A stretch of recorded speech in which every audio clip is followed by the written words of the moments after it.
더불어민주당과 국민의당, 바른정당이 내일 오전에 이낙연 국무총리 후보자에 대한 인사청문 보고서를 채택하기로 의견을 모았습니다.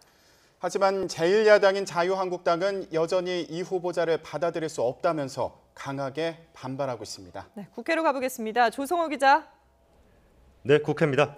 자, 여야 3당의 인사청문 특위 간사들이 이낙연 후보자의 인준 절차를 결국 이어가기로 했군요.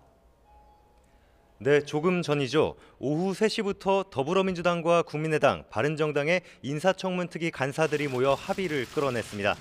자유한국당 간사인 경대수 의원은 참석하지 않은 가운데 회의가 진행됐습니다.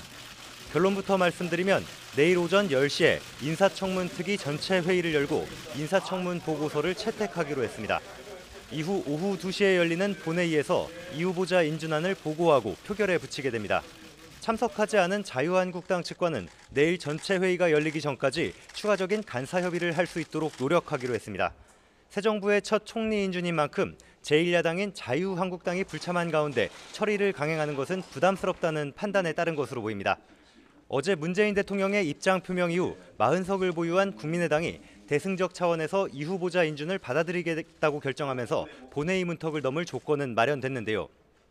바른정당도 인준 절차에는 협조하기로 했지만 이 후보자가 부적격하다고 사실상 당론을 모으고 반대 의사를 표시하기로 했습니다.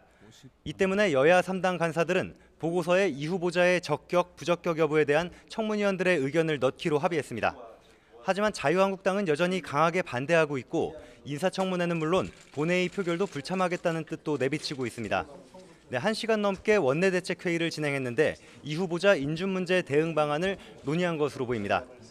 오늘 무난히 채택될 걸로 예상됐던 서훈 국정원장 후보자의 인사청문 보고서 처리도 지연됐습니다. 여야 간사회동에서 야당 의원들이 서 후보자의 재산 증식 관련 자료 제출을 추가로 요구하면서 오전에 예정됐던 국회 정보위원회가 열리지 못했습니다. 지금까지 국회에서 YTN 조성호입니다.